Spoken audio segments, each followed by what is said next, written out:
नमस्कार. कोविड-19 काळजी आणि उपाय या विशेष कार्यक्रमामध्ये आपलं स्वागत. आजच्या कार्यक्रमाचा विषय आहे कोरोनासाठी संचारबंदी, आरोग्यासाठी सुवर्ण संधी. मुळात आरोग्य रक्षणासाठी एवढा खटाटोप कशासाठी? त्याची गरजच काय? कारण चांगलं आरोग्य असेल तर आपल्याला ज्या गोष्टी आयुष्यात सर्वाधिक आवडतात त्या गोष्टी करण्याची क्षमता आणि शक्ती या चांगल्या आरोग्यातून मिळते. यातूनच मिळते ती ऊर्जा, स्फूर्ती आणि उत्साह सुद्धा. बघायला गेलं तर दिवसातले 24 तास सर्वांसाठी समान असतात, पण तरी सुद्धा काही जण अशी असतात की जी त्या 24 तासात बरंच काही करून दाखवतात आणि काहींना तितकंसं जमत नाही. कदाचित यामागचं कारण हेच, चांगलं आरोग्य म्हणजे सर्वाधिक ऊर्जा. जितकी जास्त ऊर्जा तितकी स्फूर्ती, तितका उत्साह आणि तितकं अधिक चांगलं कार्य. आणि यामुळेच आजच्या या कार्यक्रमामध्ये आपण याबद्दल बोलणारच आहोत. पण लक्षात ठेवा, आरोग्य म्हणजे केवळ शारीरिक नव्हे तर ते मानसिक, भावनिक सुद्धा आणि आध्यात्मिक सुद्धा. आणि या आरोग्याला आपण लक्ष दिलं पाहिजे आणि याच्यावर आपण लक्षात ठेवलं पाहिजे की याच आरोग्याला अति चांगलं करण्याचा प्रयत्न केला पाहिजे. जसं एक छोटासा विषाणू, त्यापासून आपल्याला काळजी करण्याचं कारण आहे की तो पसरू नये आणि त्याची लागण आपल्याला होऊ नये, त्याच पद्धतीने एक चुकीची गोष्ट किंवा चुकीची आरोग्याची सवय ही आपल्या पूर्ण आयुष्याला कधी कधी नष्ट करू शकते. आणि त्याचप्रमाणे काही चांगल्या अशा सवयी आरोग्याच्या ज्या नक्कीच आपल्याला तारक ठरू शकतात. आजच्या कार्यक्रमामध्ये आरोग्य रक्षणासाठी ही सुवर्ण संधी. पुन्हा एकदा कार्यक्रमाचा विषय सांगते, कोरोनासाठी संचारबंदी, आरोग्य रक्षणासाठी सुवर्ण संधी. तर मग आजच्या कार्यक्रमामध्ये आपण चर्चा करणार आहोत. आपल्याकडे आहेत डॉक्टर तेजस लोखंडे. नमस्कार. नमस्कार. डॉक्टर तेजस लोखंडे यांनी BA-MS केलंय आणि व्यावसायिक आयुर्वेदीय चिकित्सक म्हणून गेली 11 वर्ष ते कार्यरत आहेत. मुंबई येथील नायर आणि KM रुग्णालयात आयुर्वेद आणि संशोधन विभागात 3 वर्ष त्यांनी काम केलेलं आहे. नायर रुग्णालयात Serum institute of India Pune यांच्या रोटा व्हायरस लसीच्या चिकित्सालयीन संशोधन प्रकल्पात अर्थात क्लिनिकल ट्रायलमध्ये कार्य केलं आहे. आणि अर्थात कलेच्या माध्यमातून आरोग्य रक्षण यासाठी स्वास्थ्य रंग या उपक्रमातून अनेक कला शिबिर, वनस्पती निरीक्षण आणि गड भ्रमंती अभ्यास मोहिमांचं आयोजन करून स्वास्थ्य रक्षणासाठी उपक्रम राबवतात. कार्यक्रमात आपल्या सर्वांचं नक्कीच सहभाग अपेक्षित आहे आणि यामुळे आजच्या कार्यक्रमात आपला सहभाग करण्यासाठी आमचे नंबर नोट करा. आमचा दूरध्वनी क्रमांक आहे 24900232 आणि STD क्रमांक आहे 022. मुंबई बाहेरील श्रोत्यांनी STD क्रमांक डायल करून मग हा पुढचा दूरध्वनी क्रमांक डायल करायचा आहे. पुन्हा एकदा सूचना आपल्यापर्यंत पोहोचू दे की प्रश्न विचारताना दूरसंचाचा आवाज थोडासा कमी ठेवा. आपला प्रश्न सलगपणे आमच्यापर्यंत पोहोचू द्या. प्रश्न विचारा सांगितल्यावर आपला प्रश्न आमच्यापर्यंत आपण पोहोचूया. आणि आजच्या कार्यक्रमामध्ये डॉक्टर तेजस लोखंडे, आपण म्हटलं आरोग्यासाठी ही जी संचारबंदी आहे कोरोनाच्या निमित्ताने झालेली, ती एक सुवर्ण संधी म्हणून आहे. तर आपल्याला का असं वाटतं की आपण याला सुवर्ण संधी म्हणावी म्हणून? सर्व लोकांना माझा नमस्कार. आणि आजच्या या विशेष कार्यक्रमामधून आपण ह्या संधीला आपण सुवर्ण संधी का म्हणावी ह्याचं थोडंसं विश्लेषण मी करू इच्छितो. की लोकांना एक फार खंत असते की ज्या वेळेला ते वर्किंग शेड्यूलमध्ये असतात किंवा त्यांच्या दैनंदिनामध्ये की मला वेळच नाही, ही मोठी तक्रार प्रत्येकाकडे असते. आणि आज योगायोगाने, मी सुदैव नाही म्हणणार, पण योगायोगाने जी आज आपल्याला सगळ्यांना संधी मिळाली आहे ती घरात थांबायची, आणि ती एक आज जागतिक पातळीवर बघता ती एक मोठी आवश्यक गोष्ट झालेली आहे. पण अशा वेळेला आपण जर का आपल्याकडे वेळ मिळतोय आणि ज्याची आपल्याला एका काळी तक्रार होती की आज मला खरंच वेळ मिळत नाही किंवा मला वेळ काढता येत नाही, तर आज आपल्याकडे मुबलक वेळ आहे. आणि या वेळेला आपल्याला कसं सोनं करता येईल या वेळेचं, त्यासाठीच मला असं वाटतं की हा सुवर्ण काळ आहे, हा सुवर्ण संधीचा काळ आहे की आपण फक्त आपल्या योग्य गोष्टी राखून, योग्य गोष्टींचं नियमन करून घरीच राहून या शासनाने घेतलेल्या निर्णयाला दुजोरा देत स्वतःसाठीचा सुवर्ण संधी हा आपल्याला शोधायला पाहिजे. मग आपल्याला काय वाटतं की या दरम्यान कोणत्या कोणत्या गोष्टी केल्या पाहिजेत, कुठल्या कुठल्या गोष्टींवर लक्ष दिलं पाहिजेत? कारण सह्याद्री वाहिनीवर या कोविड-19च्या या विशेष कार्यक्रमामध्ये आम्ही नेहमीच काही ना काही सल्ले लोकांपर्यंत आणायचा प्रयत्न करत असतो, जे की वैद्यकीय क्षेत्रातलेही काही सल्ले आहेत. तर आपण आज इथे आलात तर आपल्याला काय वाटतं की कुठल्या गोष्टींवर आपल्या दर्शकांनी खास करून लक्ष दिलं पाहिजे आणि हा जो वेळ मिळालाय त्याचा त्यांना अधिक लाभ करून घेता येईल? त्यामुळे आता मुळात ज्या वेळेला सगळेजण घरात आहेत तर सगळ्यात पहिली सुरुवात इथूनच होते की घरामध्ये आपल्याला ज्या काही गोष्टी अवेलेबल आहेत या गोष्टींमध्ये, मग तिथे आहाराच्या आल्या, विहारांच्या आल्या, बऱ्याचशा आपल्या हौशी मौजा असतात, तर या गोष्टींचा आपण आराखडा घेऊन आपण आपल्या उपलब्ध असलेल्या गोष्टींना आपण कसं आनंदित राहायचंय हे पहिलं प्रत्येकाने शोधायचंय. आणि कुठल्याही कारणाने विनाकारण जे आपल्याला प्रशासन सांगतंय की घरीच थांबा, सुरक्षित थांबा, या गोष्टींसाठी आपल्याला पालन करायचं आहे. आणि यामधून आपल्याला जसं म्हटलं की आज बरंच आपल्याला पाहायला मिळते की लोक अगदी काही ना काहीतरी क्षुल्लक कारण काढून बाहेर जात आहेत आणि लोक फिरत आहेत. तर हे सगळं न करता आपण घरामध्येच थांबून, आपण ज्या वेळेला घरात थांबतोय तर घरात थांबणं म्हणजेच झोपणं, उठणं, खाणं, पिणं, हे ज्या काही सगळ्या बारीक सारीक गोष्टी आहेत या सगळ्या गोष्टींवरती आपल्याला थोडंसं शास्त्राच्या पद्धतीने किंवा हे सगळं आपल्याला आरोग्यदायक कसं करता येईल याच्यावरती आपल्याला थोडासा विचार करायला हवा. बरं, आपल्याला एक फोन येतोय. नामदेव वानखेडे यवतमाळहून त्यांनी फोन केलाय. प्रश्न विचारा. Hello madam. नमस्कार, बोला. नामदेव वानखेडे बोलतोय यवतमाळहून. बोला. प्रतिकार शक्ती वाढवासाठी कोणता आहार घ्यायला पाहिजे मॅडम? बरं, एवढाच प्रश्न आहे आपला. आणि सरांना माझा हा प्रश्न आहे, झोप खूप कमी आहे, तर आयुर्वेदिक मध्ये अशी कोणती औषधी दवा का झोप निस्कारी अशी लागली पाहिजे अशी दवा कोणती? आपलं वय किती आहे नामदेवजी? माझं वय 39 वर्ष आहे मॅडम. बरं बरं, धन्यवाद.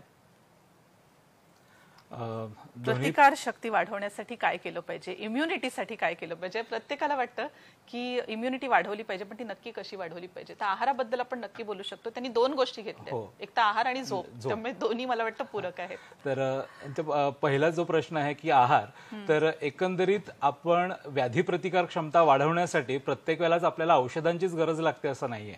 ज्या पद्धतीने आपला आहार आहे तो संतुलित असावा, तो सुपाच्य आहार असावा आणि वयोमानाप्रमाणे आपल्याला जसं पचन होत आहे त्या पद्धतीने आपण आहार जो आहे तो घ्यायला पाहिजे. त्याचसोबत आपण जे काही आहार खातोय ते आपलं पूर्वीचं अन्न पचलंय का हे पाहूनच पुढचं अन्न जे आहे ते आपण सेवन केलं पाहिजे. म्हणजे अध्यशन ज्याला आपण म्हणतो की एकदा जेवल्यानंतर पुन्हा काहीतरी खात राहणं, आणि हे वर्क फ्रॉम होम किंवा लॉकडाऊनच्या काळामध्ये जे आपण पाहतो की लोक घरी आहेत त्याच्यामुळे काही ना काहीतरी सतत चरत राहणं, ज्याला आपण माकड खाद्य म्हणतो, तर अशामुळे आपल्याला प्रतिकार क्षमता ही मुळात कमी होण्यासाठी मदत होऊ शकते. त्यामुळे अशा सगळ्या आहाराचं संतुलन आपल्याला ठेवणं गरजेचं आहे, जेणेकरून प्रतिकार क्षमता ही कमी न होता आपल्याला थोडीशी वाढायला नक्कीच मदत होईल. आणि जो त्यांनी दुसरा प्रश्न निद्रेसंदर्भातला विचारलाय तो निद्राच्या संदर्भात मी असं सांगेन की आपल्याकडे आयुर्वेदशास्त्रामध्ये निद्रा म्हणजे झोप ही वर्णन करताना अनेक प्रकारांची निद्रा सांगितली आहे. तर त्यातनं सध्या जी आपल्याकडे गरज आहे की आता आपण सगळे घरीच आहोत आणि आपलं बाहेर जाणं किंवा बाहेर काम करणं जे आहे हे शारीरिक श्रम जे आहेत हे थोडे कमी झालेले आहेत किंवा काहींचे अगदीच कमी झालेले आहेत. तर अशा वेळेला आपण काय करू शकतो, तर घरामध्ये आपण कुठल्या ना कुठल्या तरी वेगवेगळ्या कामांमध्ये व्यस्त राहात, जेणेकरून आपल्याला थोडासा श्रम होईल आणि आपल्याला असं श्रम झाल्यानंतर आपण व्यवस्थित आहार घेतल्यानंतर ह्या दोघांचं जेव्हा आपल्याला संतुलन चांगल्या पद्धतीने राखता येईल त्यावेळेला आपल्याला निद्रा म्हणजे जी झोप आहे ही निद्रादेवी खरंच चांगल्या पद्धतीने आपल्यावरती प्रसन्न होऊ शकते. बरोबर. आणि तसं बघायला गेलं त्यांचं वय त्यांनी सांगितलं 39 आहे. म्हणजे व्यवस्थित झोप यायला खरं हरकत नाहीये. कुठल्याही वयामध्ये खरं व्यवस्थित झोप यायला हरकत नाही बघायला गेलं तर. पण कधी कधी आपल्याला चिंता काळज्या असतात, त्याचा आपण खूप काही गोष्टींचा विचार करतो, म्हणूनही कदाचित निद्रेच्या आहारी आपण जाऊ शकत नाही सहजपणे. तर कधी कधी तुम्ही म्हणालात तसं आहारावर, आता आपण म्हणालात माकड खाद्य या दृष्टीने ना एक जंक फूड म्हणतात, तर काही जणांचं म्हणणं आहे जंक फूड हे फूड नसतंच, ते फक्त जंक असतं. बरोबर. आणि त्यामुळे आहाराच्या बाबतीत आपण थोडीशी माहिती आपल्या दर्शकांना देऊया की आहार, योग्य आहार कसा असावा, त्याची वेळ कोणती असावी. आणि आपण जसं आता म्हणालात की सतत चरत राहणं चांगलं नाहीये, कारण एक वेळचा आहार आपला डायजेस्ट झाला पाहिजे. तर ह्यासाठी आपण काय सांगू शकू सर्व वयाच्या लोकांसाठी? आता हे सांगण्यापूर्वी मी एक उदाहरण सांगू इच्छितो की जर का आपण निसर्गाला पाहिलं किंवा निसर्गामध्ये आपण थोडंसं निरीक्षण केलं की आता हा लॉकडाऊनचा जो विषय आहे त्या लॉकडाऊनमध्ये फक्त मनुष्य प्राणी हा फार विचार करतोय लॉकडाऊनचा, पण आजही कावळा, चिमणी, मैना आपल्या दारात किंवा आपण आपल्या खिडकींमधनं आपण बऱ्याचशा ज्या कधी ऐकलेले नव्हते असे किलबिवाट ह्या सगळ्या पक्ष्यांचा आपल्याला ऐकायला मिळतो. आणि त्यांनी जो कधीही नियम सोडलेला नाहीये, जो आहे निसर्गाशी एकरूप राहण्याचा. जसं बघायला गेलं की सूर्योदयाच्या नंतर, सूर्य उदय झाल्यानंतर हे लोक आपलं बस्तान घेऊन अन्नाच्या शोधात बाहेर पडतात, छान खातात. आणि दुपारच्या वेळामध्ये बघायला गेलो तर जिथे खूप कडक ऊन असतं त्यावेळेला हे लोक आपल्या घरट्यात खोपट्यात शांत बसतात. आणि संध्याकाळची वेळ झाली की ज्यावेळेला सूर्य अस्त व्हायला लागतो त्यावेळेला हे आपल्या पुन्हा संध्याकाळचं जे खाद्य आहे हे शोधण्यासाठी जातात. यावरून आपण जर का थोडंसं आपल्या ग्रामीण जीवनशैलीकडे बघितलं तर आजही मला वाटतं प्रत्येकाच्या गावी किंवा साधारण आजी आजोबा ह्या पिढींमध्ये सकाळी लवकर उठणं, चांगला छान सकस असा स्वयंपाक करून एकतर न्याहारी घरी करायची किंवा शेतात जाऊन करायची. म्हणजे न्याहारी ह्यालाच आपल्याकडे पूर्ण आहार असा म्हटलेला आहे की आपण सकाळी जर का खातोय तर ते पूर्ण असायला पाहिजे. भरपेट आपण ज्याला म्हणतो, आदल्या रात्रीचं जेवण हे त्याचं पचन झालं आहे हे पाहून आपण त्याच्यातनं सकाळी आपला नाश्ता झाला पाहिजे, ज्याला जेवण आपण म्हणू शकतो. आणि दुपारच्या वेळामध्ये आपण थोडंसं हलकं, जर का भूक लागली असेल तर काही हलके सुपाच्य पदार्थ आहेत. पदार्थांच्या बाबतीत आपण थोडंसं नंतर येऊया त्याच्यावरती. आणि संध्याकाळच्या, आता हा जो सुवर्ण संधी काळ म्हणण्याचं कारणच आहे की जसं आता आहार कुठल्या वेळात घ्यावा, तर आपण ज्या वेळेला दर दिवशी कामावर आहोत किंवा वर्किंग शेड्यूलमध्ये आपल्याला त्या गोष्टींचे जे काही वेळा आहेत त्या पालन करता येत नाही. पण आज सगळेच जण आपण घरी आहोत, त्यामुळे जसं लवकर उठे आपण म्हणतो तसं सकाळी एक छानपैकी भरपेट नाश्ता करायचा, जेवण करायचं, दुपारी हलकं वेळेत उठायचं. हो, कालच आपल्या ब्रह्ममुहूर्तावर उठणं तो विषय झालाय म्हणून मी त्याच्यात पुन्हा जात नाही त्याच्यात. आणि आपण एक काम करूया, याबद्दल नाश्ता आणि न्याहारी आणि जेवण कुठल्या वेळेला होतं याबद्दल आपण बोलूया. पण सध्या घेऊया एक छोटीशी विश्रांती आणि लगेच परत येऊया.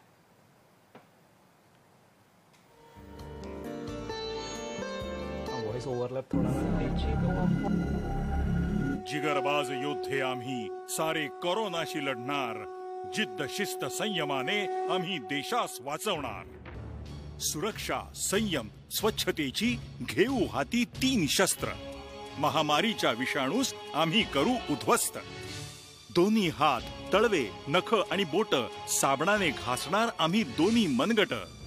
उलट सुलट हात वारंवार मी धुणार, स्वच्छ पुसणार. कडेकोट असेल मास्क चेहऱ्याला, नाक तोंड झाके घट्ट हनुवटीला.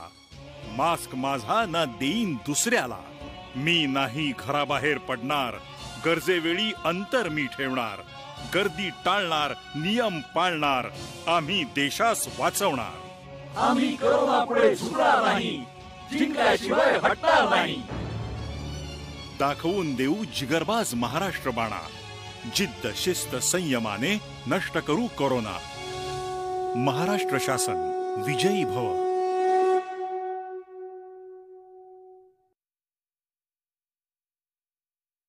नमस्कार, मी गिरिजा गोड बोले. घरी राहा आणि सुरक्षित राहा हा मेसेज गेल्या काही दिवसांमध्ये तुम्ही अनेकांकडून ऐकलाय, सो मी पुन्हा रिपीट करत नाही. आपल्या सगळ्यांनाही माहिती आहे की घरी राहून आपण स्वतःचं आणि आपल्या परिवाराचं संरक्षण करू शकतो. त्याचबरोबर याची सरकारलाही खूप मोठी मदत होते आपलीच मदत करण्यासाठी. गेल्या काही दिवसांमध्ये धोका पत्करून सगळे मेडिकल प्रोफेशनल्स आपल्यासाठी काम करतायत, त्यांना आपण सपोर्ट दाखवला आहे. त्याचबरोबर फ्रंटलाईनवरचे सगळेच, म्हणजे सगळी पोलीस यंत्रणा, सफाई कामगार, इसेन्शियल सर्व्हिसेस देणारे सगळे आपल्यासाठी काम करतात, त्यांना आपण निरंतर सपोर्ट करत राहू. या काळात गरज आहे स्वतःचीही काळजी घेण्याची, घरातल्यांबरोबर वेळ घालवण्याची, एखादी नवीन कला शिकून घेण्याची. हे सगळं नक्की करा. आम्ही सगळे कलाकार पुन्हा एकदा तुमचं मनोरंजन करण्यासाठी आतुर आहोत. भेटूया लॉकडाऊन नंतर.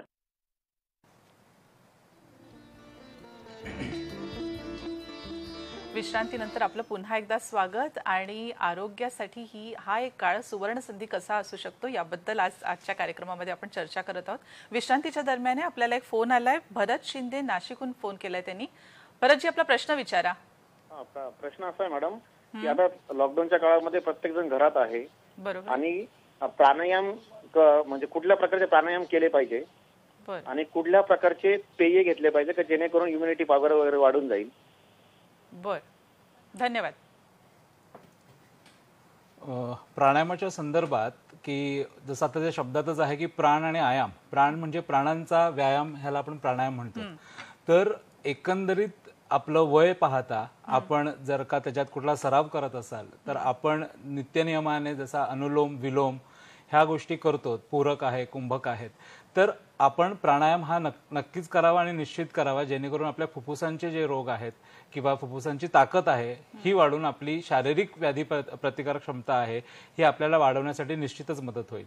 आणि यासोबत जसं तुम्ही त्यांनी दुसरं पेय म्हणाले, ते पेय विविध पेय या काळामध्ये, आता विविध पेय जर का व्याधी प्रतिकार क्षमता वाढवण्यासाठी आपल्याकडे आपल्या आयुष मंत्रालय यांच्या निर्देशनानुसार आपल्याकडे ज्या काही गोष्टी सांगितल्या आहेत, मला असं वाटतं की आपण एक सुजाण नागरिक म्हणून किंवा आपल्या प्रशासनाने जे आपल्याला आदेश दिलेले आहेत त्याचं निश्चित पालन करणं हे प्रत्येकाचं कर्तव्य आहे. त्यामुळे आपण कुठेही न भरकटता ज्याकडे आपल्या आयुष मंत्रालयाने आपल्याला दिलेले जे काही गायडन्स आहेत त्याचा निश्चित प्रत्येकाने स्वतःसाठी वापर करावा.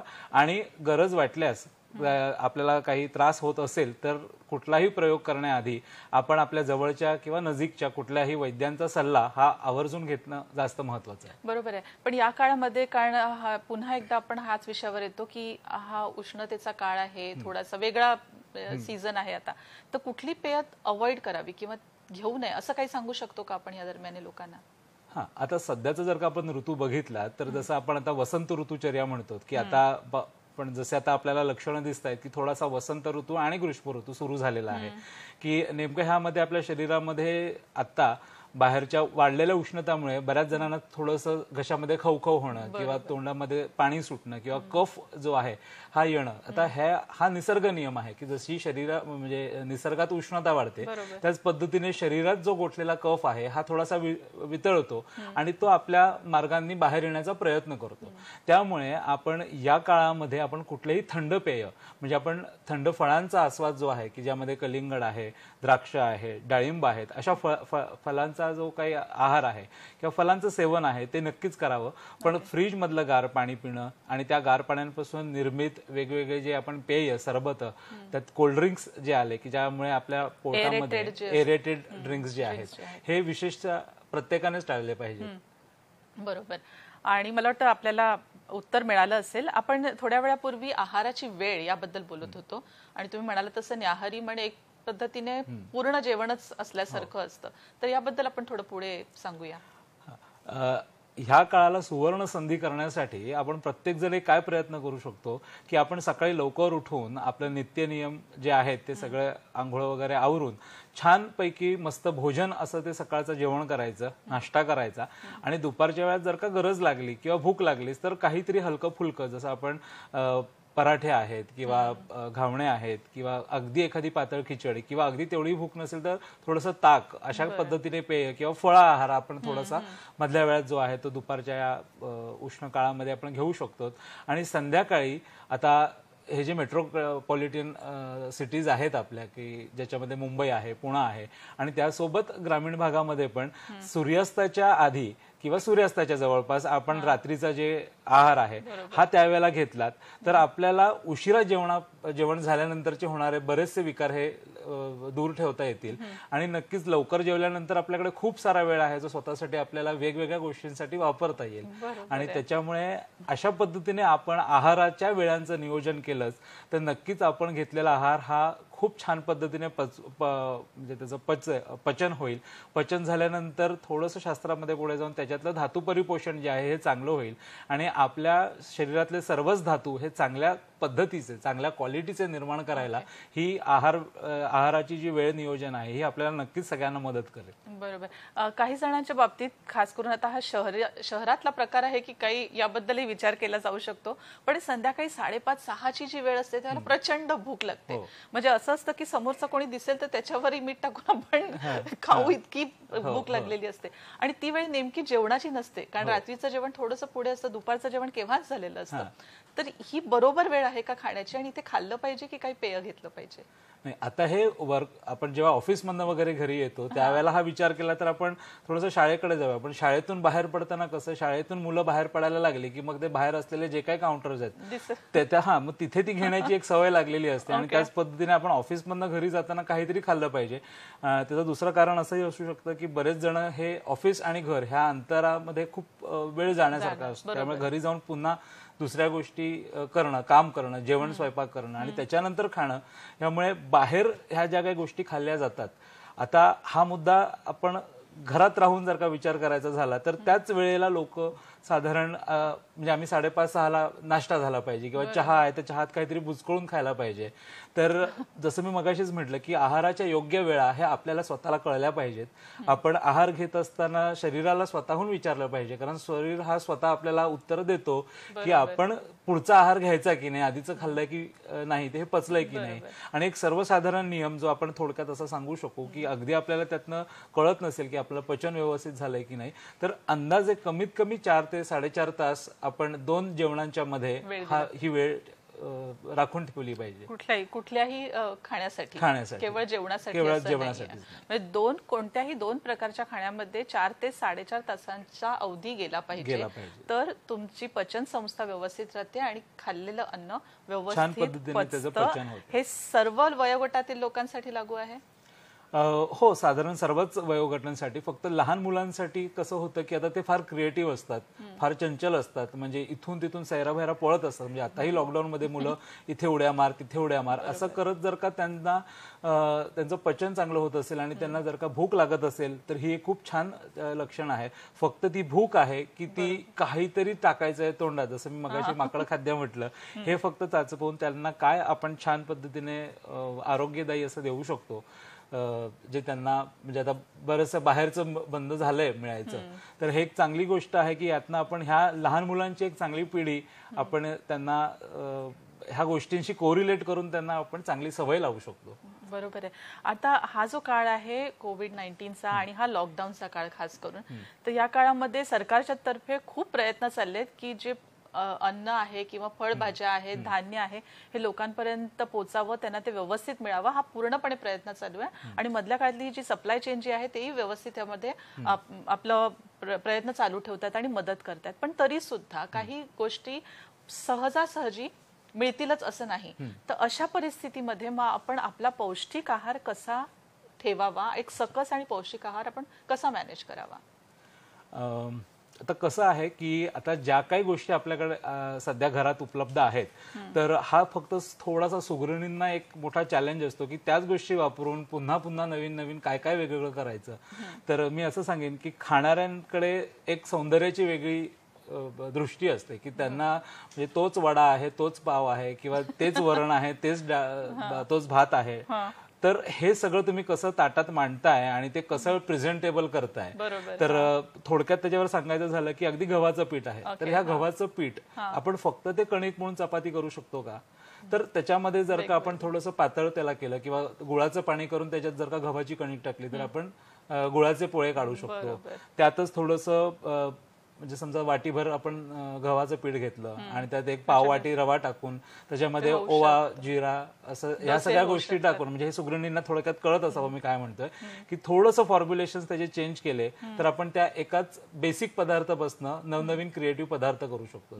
जसं आता तांदूळ झाला तर तांदूळाची आपण पेज करू शकतो, तांदूळाची खीर करू शकतो, तांदळाचे वेगवेगळे भाताचे जे प्रकार आहेत की त्यामध्ये अगदी आपण घरगुती खातो तसा की पुलाव झाला, बिर्याणी झाली, व्हेज बिर्याणी आहे, नॉनव्हेज बिर्याणी आहे, त्याच्यामध्ये टॅमरिंड राईस म्हणजे आपण जे चिंचेचा जसं साऊथ इंडियन एक क्युझिन आहे त्याच्यामध्ये. घरात ज्या काही गोष्टी उपलब्ध आहेत आपल्याकडे तर त्याच्यात आपण छान तोंडी लावायला जसं लोणचं आपण करतो की आता समजा कोणाला चांगली कैरीच मिळाली तर कच्च्या कैरीचंही लोणचं आपल्याला करता येण्यासारखं आहे, ज्यातला एक आंबाडाळ हा प्रकार आहे.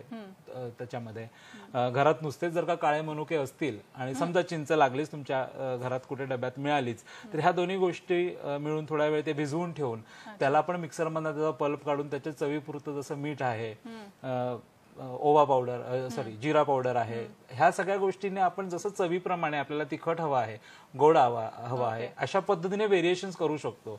आणि हा बेसिक पदार्थ तयार झाल्यानंतर म्हणजे आता सांगायला गेलं तर खूप आहे त्याच्यात, की ज्वारीचं पीठ आहे, बाजरीचं पीठ आहे. पण मला एक सांगा, काही घटक असे असू शकतात का की जे नित्य नेमाने आपल्या आहारामध्ये असले पाहिजेत रोजच्या रोज किंवा बहुतांशी प्रमाणात? अच्छा, परिपूर्ण आहार जर का सांगायचा झाला तर आपल्याकडे षडरसात्मक आहार म्हणजे आपले जे मधुर, आम्ल, लवण, तिक्त, कटू, कषाय हे जे 6 रस आहेत की ह्या 6 रसांचा त्याच्यामध्ये समावेश असला पाहिजे. त्याच्यामध्ये आपलं थोडंसं आंबटही पाहिजे, म्हणजे तिथे तुम्ही लिंबूचा वापर करू शकता. तिखट तर प्रत्येकाकडे असतंच, पण ते एका बेताबचं असलं पाहिजे. मधुर रस जो आहे हा प्रत्येकालाच आवडीचा आहे, प्रत्येकालाच प्रिय आहे. तर अशा पद्धतीने गोड आपण काहीतरी सोबत करणं किंवा अशा सगळ्या गोष्टींचा गोड रोज खाल्लं पाहिजे का, हा एक प्रश्न अनेकांच्या मनात असतो की गोड बऱ्याच जणांना आवडतं, पण ते रोज खावं का, किती प्रमाणात खावं, आणि गोड म्हणजे नक्की काय, साखर, गुळ की ज्यातून जसं फळांमधूनही आपल्याला फ्रुक्टोज मिळू शकतं. तर गोड प्रमाणात खावं हे माहितीये, पण हे रोज खाल्लं तर चालेल का? हो, जसं मी म्हटलं की आता षडरसात्मक आहार हा आपल्याला दैनंदिनीसाठी हवाच आहे, कारण शरीरातले धातूंचं जे काही पोषण आहे हे होण्यासाठी आपल्याला मधुर रसाची फार गरज असते शरीराला धातू निर्मितीसाठी.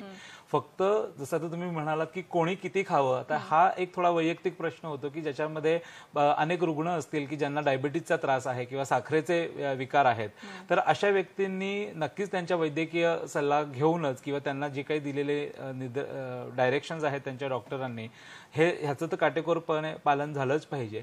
आणि कोणतीही गोष्ट अति सर्वत्र वर्ज्यते आपण जसं म्हणतो की सगळ्याच गोष्टींचा भडीमार हा शरीरावरती मोठ्या प्रमाणात नको. अच्छा, बरोबर. आपल्याकडे फोन येतोय, विवेक गोडबोले पुण्याहून त्यांनी फोन केलाय. विवेकजी, प्रश्न विचारा. प्रश्न असा आहे की बऱ्याच वेळा आपण खाल्ल्यानंतर 1-2-2.5 तासांनी पुन्हा भूक लागल्यासारखं वाटतं. तर खरी भूक आणि खोटी भूक असा एक त्याच्यामध्ये कन्सेप्ट आहे, तर त्याचं जरा विश्लेषण करता येईल का डॉक्टर तेजसना? बरं. नाही, खूप चांगला असा त्यांनी प्रश्न विचारला आहे. आणि खरं तर हा मला विचारण्यापेक्षा हा प्रत्येकाला विचारला पाहिजे की काय रे बाबा, मला खरंच भूक लागली आहे का. कारण होतं कसं की आपण काहीतरी एका वेळेला छान चमचमीत खातो किंवा जेवतो आणि त्याच्यानंतर कोणीतरी असं कपभर आईस्क्रीम दिलं किंवा फ्रूट सॅलड आहे, आता हे जे काही डेझर्ट्स फॉर्म मध्ये लोक खाण्याच्या मार्गावर असतात, तर हे बघून तुम्हाला आतून भूक लागते की जिभेला भूक लागते. आणि जसं मी म्हटलं की आपण साधारण 2 प्रमुख जेवणांच्या मध्ये साधारण 4 ते 4.5 तासाचा अवधी हा शरीराला दिला पाहिजे, कारण आपण नुसतं ते डंप करतो, पण शरीरामध्ये त्याच वेळेला आपले पाचक स्त्राव जे आहेत हे स्त्रवित झाले पाहिजेत, त्याचं पचन झालं पाहिजे, तर त्याचं मेटाबॉलिझम चांगलं होईल आणि मग शरीरामध्ये आपल्याला त्याच्यातनं चांगले रिझल्ट्स बघायला मिळतील. अदरवाईज जर का त्याचं पचन झालं नाही तर ते त्रासदायकच आहेत. तर अशा माध्यमातून आपल्याला अनेकदा स्वतःला कळतं की हे खाल्ल्यानंतर आणि 1-2 तासाने आपण लगेच काहीतरी खातोय तर आपल्या शरीरामध्ये आंबट ढेकर आपल्याला जाणवतंय का, किंवा पोटात गॅस जाणवतोय का, किंवा छातीत थोडंसं जळजळल्यासारखं वाटतंय का. तर अशा काही लक्षणांना आपण स्वतःला निरीक्षण करणं, स्वतःचं निरीक्षण करणं, स्वतःला वेळ देणं की अशा सगळ्या गोष्टी अशा सगळ्या शेड्यूलने झाल्या तर आपल्याला त्याचा काय फरक पडतो हा प्रत्येकाने थोडासा पण आपल्याला बरोबर आहे. पण आपल्याला असं वाटतं का की ही भूक जी आता ते म्हणाले की जेवल्यानंतर पुन्हा लागते, ही जास्त मानसिक आहे आणि त्याचा खरोखर ऍक्च्युअली भुकेशी संबंध नाहीये, तर अशा वेळी काय करावं? पण आपलं डायव्हर्जन करावं, पाणी प्यावं? नाही, पुन्हा म्हणजे पाणी पिणं हाही त्याच्यावरचा तसा विशेष उपयोग नाही, उपाय नाही. कारण कसं आहे की पाणी ही आपल्याकडे संतुलित प्रमाणातच शरीरामध्ये असलं पाहिजे. कारण जसं मी मगाशीच म्हटलं की अति सर्वत्र वर्ज्यते, तर पाण्यानेही आपण जर का तिथे ती फक्त भूक मिटवतोय, पण जिथे आपल्याला कळतंय की ती मानसिक भूक आहे तर तिथे आपण स्वतःच्या मनाला जर का समजावलं की आता हे माझ्यासाठी चांगलं नाही, ह्याने मला त्रास होणार आहे, म्हणजे की जिथे आपण मानसिक डिसिजन्स घेऊ शकतो की आपल्याला दिसते समोर आग आहे तर तिथे आपण स्पर्श करणार नाही, कारण आपल्याला माहिती आहे त्याचा त्रास होणार आहे. तर ही थोडीशी स्वतःवरची संयमता जी आहे ही आपल्याला ठेवणं फार गरजेचं आहे. आणि तेवढं मानसिक संतुलन आपलं खाण्याच्या बाबतीमध्ये फार ठेवणं गरजेचं आहे. आणि मला वाटतं स्वानुभवातून नक्की हे सांगू शकते की आपल्याला कदाचित ह्यासाठी थोडासा अवधी स्वतःलाच द्यायची गरज असते. 2, 3, 4 दिवस, कदाचित एक आठवडाभर झाला की आपोआप आपल्या लक्षात येतं की आपल्याला आता कोणतीही दुसरी भूक लागत नाहीये. जी कडकडून लागलेली भूक आहे त्याच वेळी आपण जेवण जेवलं पाहिजे आणि हे आग्रहाने दरवेळेला सांगितलं जातं. अजून प्रश्नांकडे चर्चा ही अशीच चालू ठेवूया आणि आपण नक्की वळूया या प्रश्नांकडे. सध्या घेऊया एक छोटीशी विश्रांती.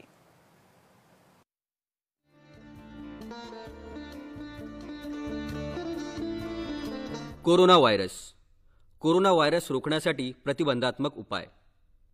श्वसनाच्या आजाराची लक्षणे असणाऱ्या व्यक्तींचा संपर्क टाळा. हातमोजे घाला आणि त्यांना दररोज धुवून स्वच्छ करा. तुमचे हात स्वच्छ धुवा. नियमितपणे हात पुसण्यासाठी वापरलेले टॉवेल्स दररोज धुत जा. दरवाजाची कडी आणि हँडलला हात लावणे टाळा. खोकताना आणि शिंकताना तुमच्या नाकातोंडावर रुमाल ठेवा. सर्जिकल मास्क जरूर लावा.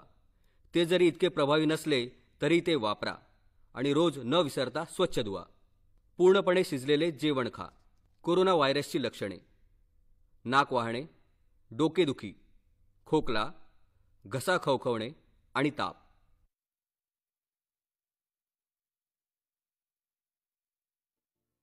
नमस्कार, मी गिरिजा गोडबोले. घरी राहा आणि सुरक्षित राहा हा मेसेज गेल्या काही दिवसांमध्ये तुम्ही अनेकांकडून ऐकलाय. सो मी पुन्हा रिपीट करत नाही. आपल्या सगळ्यांना हे माहिती आहे की घरी राहून आपण स्वतःचं आणि आपल्या परिवाराचं संरक्षण करू शकतो. त्याचबरोबर याची सरकारलाही खूप मोठी मदत होते आपलीच मदत करण्यासाठी. गेल्या काही दिवसांमध्ये धोका पत्करून सगळे मेडिकल प्रोफेशनल्स आपल्यासाठी काम करतायत.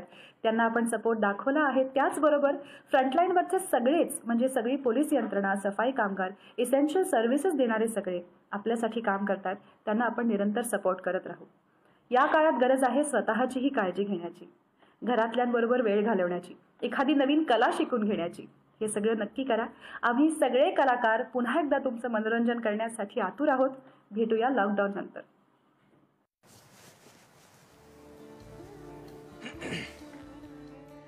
नमस्कार. कार्यक्रमामध्ये पुन्हा एकदा विश्रांतीनंतर आपलं पुन्हा एकदा स्वागत. कोरोनासाठी संचारबंदी आणि आरोग्यासाठी सुवर्ण संधी या विषयावर आपण आज चर्चा करत आहोत आणि आपल्याकडे विश्रांतीच्या दरम्यान फोन आला. विष्णू आजगावकर हे बोरिवलीहून यांनी फोन केला. विष्णूजी प्रश्न विचारा. हॅलो. हा बोला. माझं नाव विष्णू आजगावकर. मला प्रश्न असा विचारायचा आहे की दही आणि ताक या दोन गोष्टी आयुर्वेदाच्या दृष्टीने घ्यायच्या की नाही आणि किती प्रमाणात. आणि दुसरा प्रश्न असा आहे की दह्यामध्ये फळं घालून घेतलं तर चालतं का, म्हणजे योगर्ट टाईप करून, फ्रूट योगर्ट. अच्छा, ओके, धन्यवाद. मी त्यांचं वय विचारलं नाही पण मला वाटतं त्याचा काही संबंध असू नये. सर्वसाधारण आपण त्याच्यावरनं दृष्टिकोनातून दही आणि ताक, आता आपल्याकडे दुधापासून तुपापर्यंतचा जो सगळा प्रवास आहे त्यामध्ये मुळात फरक काय पडतो तो संस्काराचा, की दूध तापवल्यानंतर त्याच्यावरती साय येते आणि अशा पद्धतीने किंवा दुधाचं विरजण घातल्यानंतर दही तयार होतं. तर प्रत्येका ह्या दुधाच्या वेगवेगळ्या बाय प्रोडक्ट्स जे गुणधर्म आहेत हे वेगवेगळे आहेत. आणि दही आणि ताक, आता ह्या दोघांबद्दल सांगायचं झालं तर अनेकांना फार असं गोड गोजिरं दिसणारं दही हे फार गोड आहे, फार थंड आहे, कारण ते थंड खाण्याची आपल्याकडे सवय आहे. तर तसं खरंच नाहीये. दही हे तसं बघायला गेलं तर खरंच गरम आहे. त्याच्यामुळे जर का ते व्यवस्थित पचन त्याचं नाही झालं तर आपल्याला आम्लपित्त किंवा ऍसिडिटी जी आहे त्याचा जास्त त्रास होतो. त्यामुळे आणि ज्यांना विशेष कफाचा त्रास आहे तर त्यांनाही दह्यामुळे कफ वाढण्याची किंवा कफाचे विकार वाढण्याची जास्त शक्यता असते. त्यामुळे अशा व्यक्तींनी दही हे आवर्जून टाळावं. पण ज्यांना खाण्याची सवय आहे आणि त्यांना ते योग्य पद्धतीने पचन होतं तर त्यांनी साधारण दही घेण्याची हरकत नाही. दुसरं म्हणजे ताक जो आहे, आता ताक जे आहे ते ताक आपल्याकडे एक वेगळ्या पद्धतीचं, जसं आपण मठ्ठा ज्या कन्सिस्टन्सीने घेतो आपल्याकडे ताक म्हटल्यानंतर ते अपेक्षित आहे. आणि हे ताज्या आणि गोड दह्यापासून ते बनवलेलं असावं. साधारण समजा 1 ग्लास पाणी घेतलं तर त्याच्यात 1.5 ते 2 चमचे दही हे छान पद्धतीने आपण रवीने घुसळून आणि मग त्याच्यामध्ये यथावश्यक तसं आल्याचा रस किंवा आल्याचा किस आहे, कोथिंबीर आहे, पुदिना आहे किंवा धने जिरे आहे, ह्यांना भाजून त्यांची पूड आपण त्याच्यामध्ये टाकून सैंधव मीठ घालून हे घेऊ शकतो. तर असं जे छान आरोग्यदायी ताक आहे हे जेवणानंतर आणि विशेषतः दुपारच्या रात्री वगैरे ताक ताक सुद्धा घेऊ नये आणि जेवण झाल्यानंतर हे ताक घेतल्यानंतर आपला आहार पचन होण्यासाठी खूप मदतीचं ते ठरतं. बरोबर. आणि त्यांनी अजून एक प्रश्न विचारला की दह्यामध्ये फळं घालावीत का? जसं एक योगर्टची पद्धत असते, फ्रूट योगर्ट म्हणतात, त्या पद्धतीने मला वाटतं कदाचित तसं अपेक्षित असावं त्यांना, पण ही पद्धत बरोबर आहे का?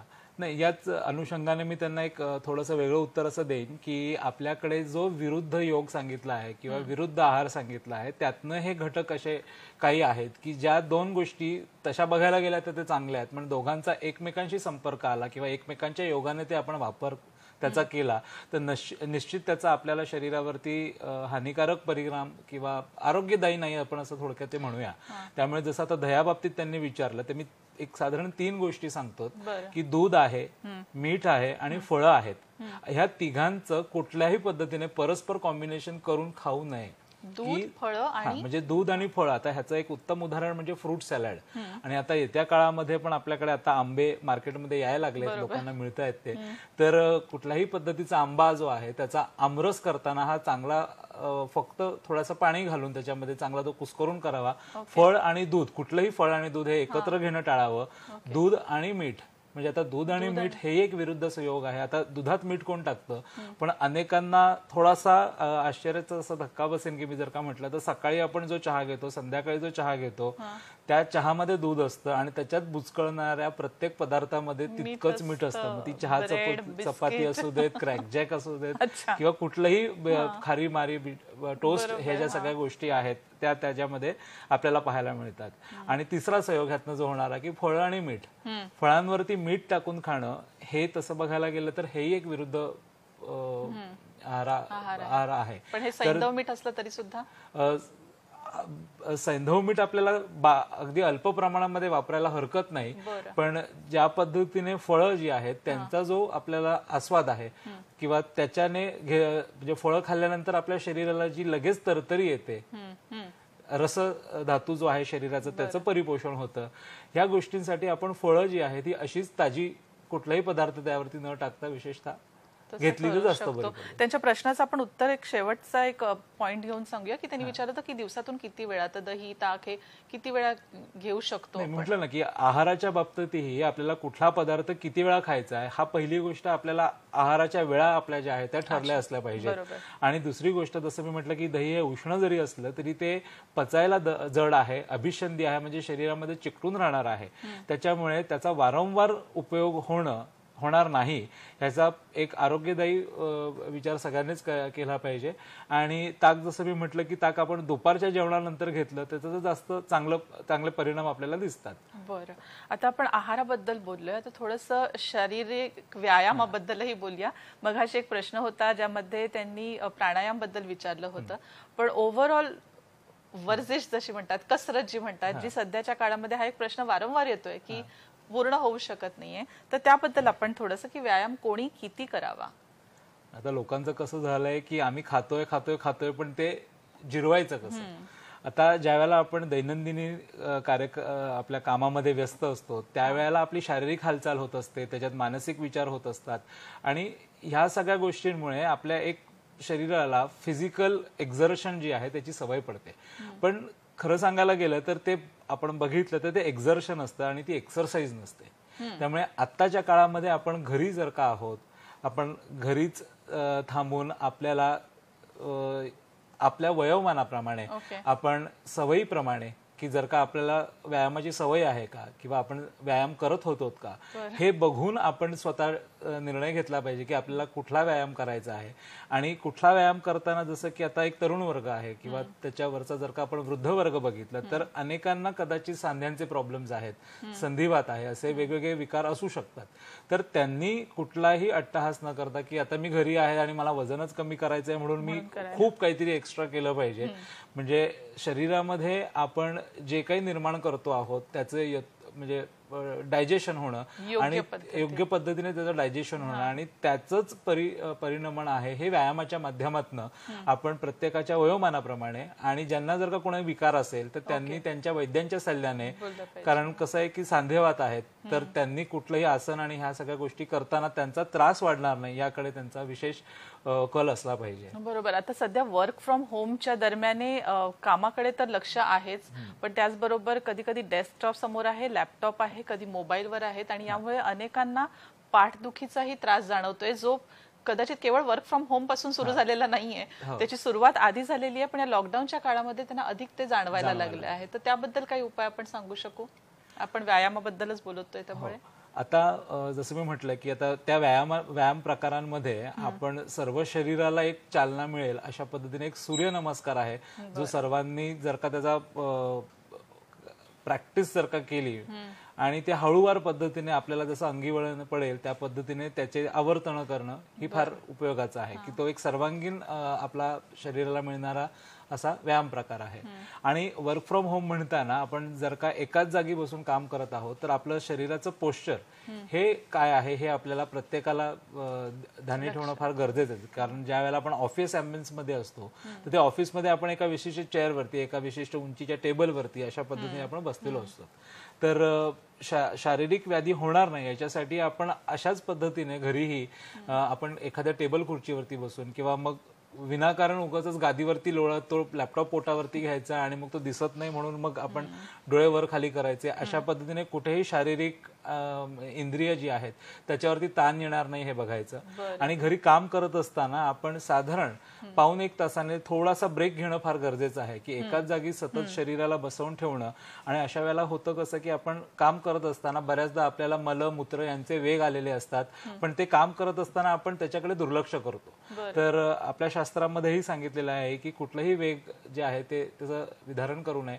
आपण त्या म्हणजे मलमूत्र आहे ते आलं तर आपल्याला विसर्जन करून एक छोटासा राऊंड मारून, फक्त राऊंड मारून, म्हणजे किचनमध्ये काय शिस्त आहे किंवा काय अजून चाललंय, कुठल्या डब्यात काय आहे हे सगळं न शोधता ज्या जागी काम करत होता तिथेच पुन्हा येऊन बसायचं आणि आपलं जे वर्क फ्रॉम होम आहे ते वर्क फ्रॉम होमच करायचं, चालू ठेवायचं. आणि लक्षात ठेवा की आपलं पोस्चर हे नेहमीच आपण मॅनेज करता आलं, मेंटेन करता आलं पाहिजे आणि त्यातूनच मध्ये ब्रेक घेणं हे अत्यंत जरुरी आहे. हा सवय जर आता तुम्ही लक्षात आला नसेल आणि आता लावू शकत असाल तर पुढे उद्या कामावर जाताना सुद्धा या सवयी आपल्यासाठी अत्यंत महत्त्वाच्या ठरू शकतात. याबद्दल आपण पुढे अजून बोलूया. सध्या घेऊया एक छोटीशी विश्रांती.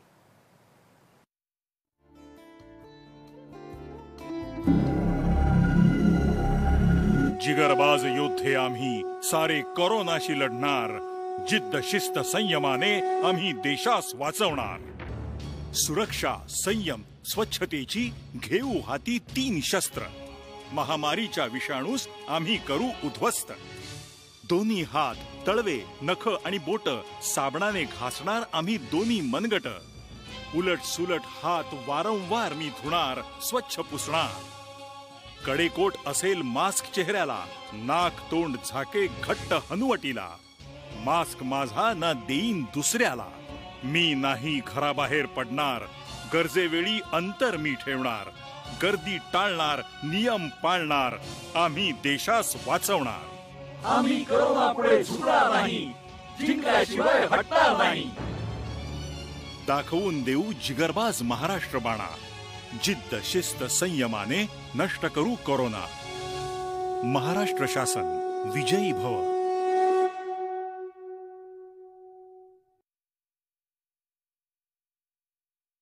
नमस्कार, मी स्वप्नील जोशी.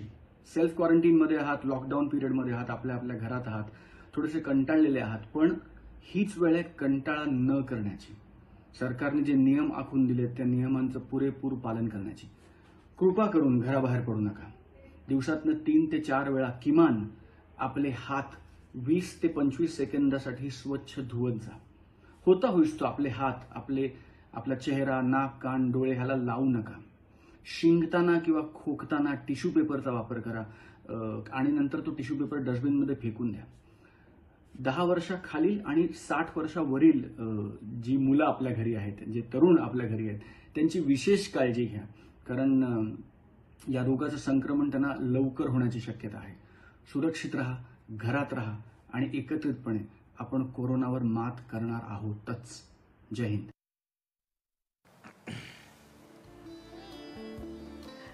विश्रांतीनंतर आपलं पुन्हा एकदा स्वागत. आणि विश्रांतीपूर्वी आपण थोडंसं बोलत होतो व्यायामाबद्दल, तर आपण योगासनांबद्दल थोडंसं पटकन बोलूया.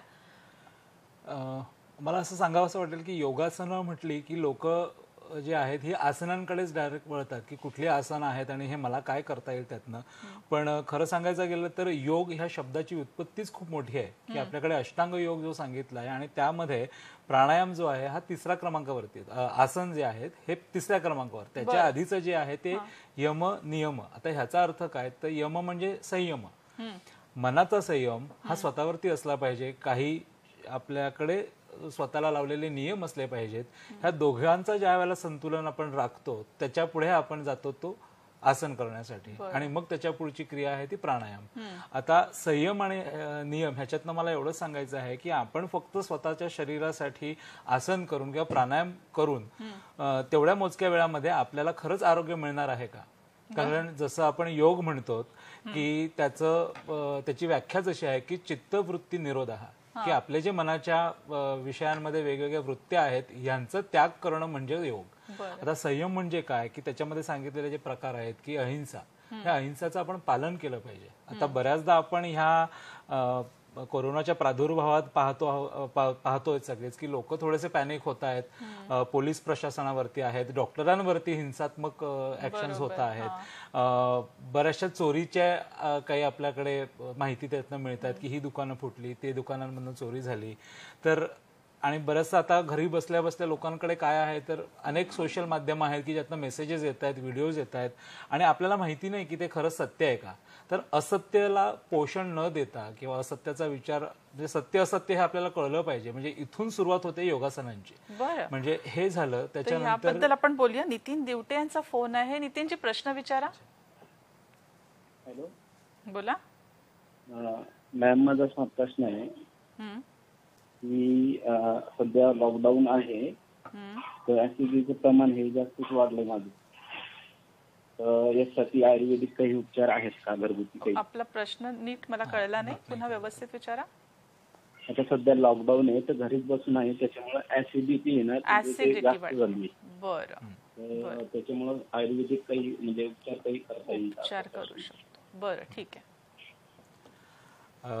ऍसिडिटी होते घरीच राहून, घरी राहणं. मला वाटतं ऍसिडिटी हा सध्याच्या काळातला सर्वात मोठा प्रॉब्लेम व्हायला लागला अनेक लोकांचा. त्यातला सर्वात मेन उपाय म्हणजे की ज्या हेतूंनी आपल्याला त्रास होतोय तर निदान परिवर्जन हे आयुर्वेदाने सगळ्यात पहिली चिकित्सा सांगितली की ज्या गोष्टीने आपल्याला त्रास होतोय त्या गोष्टींचं त्याग करणं म्हणजे चिकित्सा.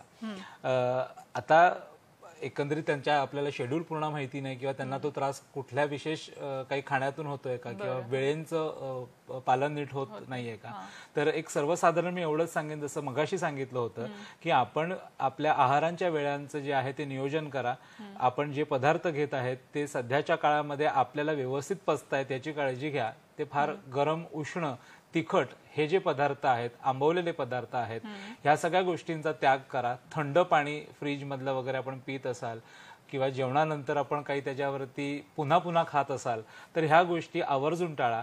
कारण एकदा गेलेलं अन्न जे आहे पोटामध्ये हे पचन व्हायला काही वेळ लागतो आणि ते पचन होण्याआधीच जर का आपण त्याच्यावरती जेवण जे आहे ती आपण टाकी भरत गेलोत तर कुठलंही जेवण जे आहे हे त्याचं पचन होत नाही, ते एका जागेला थांबतं, ते कुजायला लागतं आणि मग त्याच्यामधलं आम्लत्व जे आहे ते वाढायला लागतं.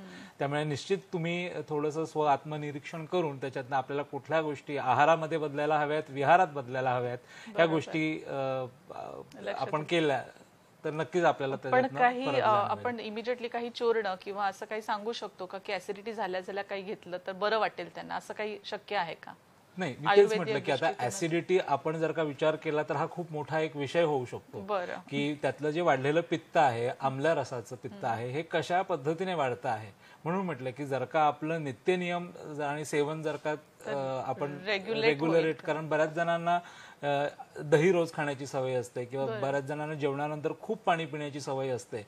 तर ह्या बारीक सारीक ज्या गोष्टी आहेत त्याच्यातनंही आपल्याला बदल जर का केला तर आपल्याला आपला त्रास हा लांब ठेवता येतो. थोडक्यात सुरुवातीला मी म्हटल्याप्रमाणे आरोग्य हे केवळ शारीरिक नाही तर मानसिक, भावनिक आणि आध्यात्मिकही असतं आणि आपल्या आरोग्याबद्दल आपण थोडीशी जाणीव ठेवणं आणि त्याबद्दल आपण थोडं स्वतःकडे लक्ष देऊन आपल्याला काय सुटेबल आहे, काय नाही, आपल्याला काय जमतं, आपलं आपण करू शकतो, हे सर्व बाबतीत आपण थोडंसं नियमन केलं तर मला वाटतं ते सहज शक्य होऊ शकतं. योगासनांबद्दल डॉक्टर आपण म्हणत होतात की कशा पद्धतीने योग मध्ये आसन हे खूप नंतर पुढच्या स्टेजला येतं. त्यामध्ये जसं मी उल्लेख केला की यम आणि नियम. यम म्हणजे संयम. तर आपण स्वतःचा म्हणजे मनावरती संयम असला पाहिजे की कुठल्याही पद्धतीने आपण चोरीचा विचार की आपण हे चोरूया, किंवा आता आज बऱ्याच जणांना आपण 2 वर्ग बघतो की एकाला मुबलक मिळतंय, काही माध्यमात आपण फोटोजही बघतो की आज मी हे केलं, आज मी ते केलं, छान छान रेसिपीज करून पाठवतायत. पण एक सामाजिक भान म्हणून आपण बघताना की असाही आपल्याकडे वर्ग आहे की ज्याला खाण्याचे आज हाल होत आहेत. तर अशा सगळ्या म्हणजे आपल्याला मिळत आहे, आपण दुसऱ्याकडनं ओरबडून घेणं, ह्याच्या सगळ्या गोष्टी आहेत. खोट्याने ह्या गोष्टी करणं, म्हणजे शारीरिक आणि मानसिक शुद्धी असणं आणि मग शरीराला आपण चांगल्या आसनांकडे वळवणं. आणि पुन्हा मी ते सांगेन की आसन आपल्याकडे वेगवेगळे आहेत. बैठे आसन आहेत, उभे राहून करायचे आसन आहेत, काही झोपून करायचे आसन आहेत. पण हे सगळं करत असताना आपल्याला शारीरिक साथ किती मिळते हे आपण ठरवून आणि त्याच पद्धतीने आपण वैद्यकीय सल्ला हा प्रत्येकाने घेणं गरजेचं आहे. आहारावर चर्चा झाली, आपल्या शारीरिक व्यायामावर चर्चा झाली, आणि आता थोडासा विचार करूया छंद जोपासण्याबद्दलही. कारण हा एक काळ आहे जो तुम्हाला मिळालेला आहे, थोडासा वेळ आहे तुमच्याकडे, तर हे का जरुरी आहे? अशा हॉबीज, असे छंद जोपासणं हे प्रत्येकाने का करावं असं आपल्याला वाटतं? मग आता घरीच थांबून आहोत तर मग आपण काय करायचं? आणि बऱ्याच जणांना असं वाटतं की हे मला जमणारं नसतं, ते मला जमणारं नसतं, किंवा हे मला येत नाही आणि ते मला आवडत नाही. तर हा एक आत्मनिरीक्षणासाठी मिळालेला खूप चांगला वेळ आहे. म्हणूनच मी ह्या विषयाला सुवर्ण संधी असं संबोधतोय की आपण घरी थांबून आपण प्रत्येकामध्ये एक दडलेला कलाकार असतो. मग त्यामध्ये फक्त आपण गरज असते ती आपल्याला कुठली कला येते किंवा आपल्याला त्याच्यामधनं काय स्वतःला वेगळं ठरवता येतं. मग अशा पद्धतीने तुम्हाला जर का काही तुमचे राहिलेले म्हणजे वेळेअभावी तुम्हाला तुमचे छंद जोपासता आले नसतील किंवा आता वेळ आहे आणि काही गोष्टींची आवड असेल, मग ती कुठल्याही गोष्टीची असू दे, अगदी एखाद्याला स्वयंपाक करायला वेळ मिळत नसेल आणि आता त्याला स्वयंपाक करायला मिळतोय, हा एक छंद होऊ शकतो. किंवा त्याबद्दल तुम्हाला काही वाचन करायला आवडतं, तुम्हाला लिखाण करायला आवडतंय, किंवा तुम्हाला छान चित्रकला करायला आवडते. तर ही जी सगळी माध्यमं आहेत हे सगळं करत असताना म्हणजे प्रत्येक जणाने हे अनुभवलं आहे की आपण ज्यावेळेला असं काहीतरी वेगळं आवडीचं करतो, चित्र काढतोय किंवा गाणी ऐकतो, त्याला नक्कीच आपण एका वेगळ्या फेजमध्ये शरीराला आणि मनाला घेऊन जातो आणि तिथे आपल्याला कुठल्याच दुनियाचे विषय जे आहेत त्याच्यापासून आपल्याला थोडीशी परावृत्तता जी आहे ती मिळते. त्यामुळे हा जो आत्मिक आनंद आहे हे सगळं सोबत असणं फार महत्वाचं आहे. त्यामुळे वेगवेगळ्या छंदांची जी काही जोपासना आहे हे प्रत्येकाने केली पाहिजे. दुसऱ्यांचे जे छंद आहेत त्या छंदांना चांगला उत्स्फूर्त प्रतिसाद देऊन त्यांचं कौतुक करून आणि त्याच्यातनं आपल्याला काय वेगळं करता येतंय का, हाही एक चांगला कल प्रत्येकाकडे आता या वेळामध्ये आहे की ज्याचा आपण सगळेच जण छान सुवर्ण संधीचा लाभ घेऊ शकतो. आणि पुढच्या कुठल्याही क्षणाची वाट न बघता आता या क्षणाला आपल्याला जे वाटत होतं की आपल्याला करायचं आहे, करावंसं वाटतंय, मला वाटतं एक नोंदवही घेऊन त्यामध्ये नोंद करावी आणि लगेच सुरू करावं की आपल्या छंदासाठी. पण हे सर्व जोपासत असताना आपल्या आजूबाजूच्या परिसरातल्या किंवा घरातल्या आपल्या लोकांशी आपण कसा संवाद ठेवावा? आता कसं आहे की प्रत्येकाला घरात राहण्याची सवय असते असं नाही, पण आता सगळेच जण जे ह्या लॉकडाऊनच्या माध्यमातून एकत्र आले आहेत, हा सगळेच जण जो एक टीम वर्क ज्याला आपण म्हणतो अशा पद्धतीने सगळेजण मिळून ह्या उपक्रमाला एक चांगला निर्माण करू शकतात. की आता घरात बघायला गेलो तर आपल्याकडे आता वेगवेगळे जनरेशन्स आहेत. काही लहान मुलं असतील, काही टीनेजर्स असतील, काही तरुण असतील, काही वयोवृद्ध असतील, काही ज्येष्ठ मंडळी असतील. तर ह्या प्रत्येकाचा एक वेगवेगळा काल आहे आणि आज एक वेगळ्या काळामध्ये जर का सगळेजण एकत्र आले आहोत तर ह्यामध्ये सगळ्यात मोठी देवाणघेवाण होऊ शकते ती आपल्या विचारांची, आपल्या अनुभवांची. आणि ह्या सगळ्या गोष्टींमधनं आपण एकमेकांना आपण केलेल्या लहानपणीच्या मजा ह्या सगळ्या गोष्टी त्यांना छान सांगू शकतो. त्याच्याबरोबर करू शकतो. त्याच्याबरोबर आपण त्यांना खूप चांगल्या विचारांची देवाणघेवाण करू शकतो. लहानपणी खेळलेले गेम्स आहेत ते एकत्र खेळू शकतो आणि एकमेकांना चांगल्या सवयी किंवा एकमेकांचे जे काही परफॉर्मन्सेस आहेत, जसं मी म्हटलं की छंद जोपासणं म्हणजे घरात कोणीतरी करावं, त्याचं कौतुक दुसऱ्याने करावं आणि त्याच्याकडनं अजून उत्स्फूर्तपणे ते करून घेणं, ह्या सगळ्या गोष्टी वैचारिक मंथनाच्या अंडर आपल्याला ह्या सगळ्या एक फॅमिली गेट टुगेदर मधून ते नक्कीच करता येईल. मला वाटतं ही कल्पना मला खूप छान वाटते. वैचारिक मंथन करणं स्वतःसाठीही आणि इतरांसाठी हे खूप महत्वाचं आहे. कार्यक्रमाची वेळ जवळजवळ संपत आलेली आहे. आपण एका मिनिटात आपल्या दर्शकांसाठी टेक अवे पॉइंट्स जसं म्हणतो की आज त्यांनी काय आजच्या कार्यक्रमातून त्यांना आपण देऊ शकतो की हे त्यांनी आवर्जून केलं पाहिजे. आजच्या आढाव्यावरती मी एवढंच सांगेन, मी 2 गोष्टी सांगू इच्छितो की पाडगावकरांच्या मला एक सुंदर कविताच्या ओळी आहेत त्या आठवतात की सांगा कसं जगायचं, कणत कणत की हसत हसत गाणं म्हणत. आणि आपल्याकडे जो सध्या वेळ आहे तो नक्कीच आपण सदुपयोगी लावला पाहिजे, कुठेही कणत न बसता. कारण जे आपण करतोय हे एक देशकार्य आहे, हे प्रत्येकाने लक्षात घेतलं पाहिजे. आज आपण घरीच थांबून आपण जे काही काम करतोय हे आपल्या सगळ्याच्या प्रशासकीय जे काही कर्मचारी आहेत, अनेक डॉक्टर्स आहेत, अनेक परिचारिका आहेत, त्यातनं स्वयंसेवक आहेत, वॉर्ड बॉईज आहेत, सफाई कामगार आहेत, पोलीस प्रशासन आहे, ही जी काही यंत्रणा आज आपल्या सगळ्यांसाठी राबवत आहेत ह्यांचं मला असं वाटतं की ह्यांचे आपण कधीच ऋण फेडू शकत नाही. त्यामुळे आता ज्या प्रती आपण ह्यांच्या प्रती आपण जी काही एक संवेदना भावना आपण जपतो आहोत ही या लॉकडाऊन नंतरही जपली पाहिजे.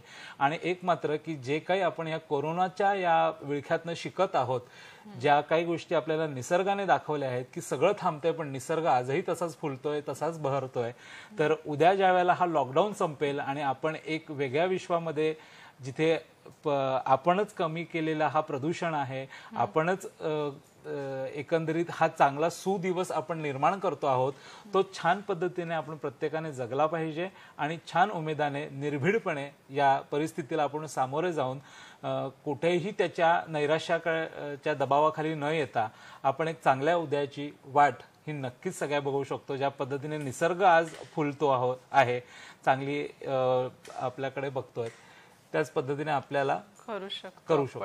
नक्की. त्यामुळे निसर्गाकडून प्रेरणा घ्या, आपल्या आजूबाजूला जे आहेत त्यांच्याकडून प्रेरणा घ्या. आनंदी राहा, उत्साही राहा, निरोगी राहा, स्वस्थ राहा आणि सर्वात महत्त्वाचं सुरक्षित राहा. आजचा कार्यक्रम इथेच संपूया. डॉक्टर, आपण इथे आलात, माहिती दिलीत, इतकं छान सुंदर बोललात, त्याबद्दल धन्यवाद.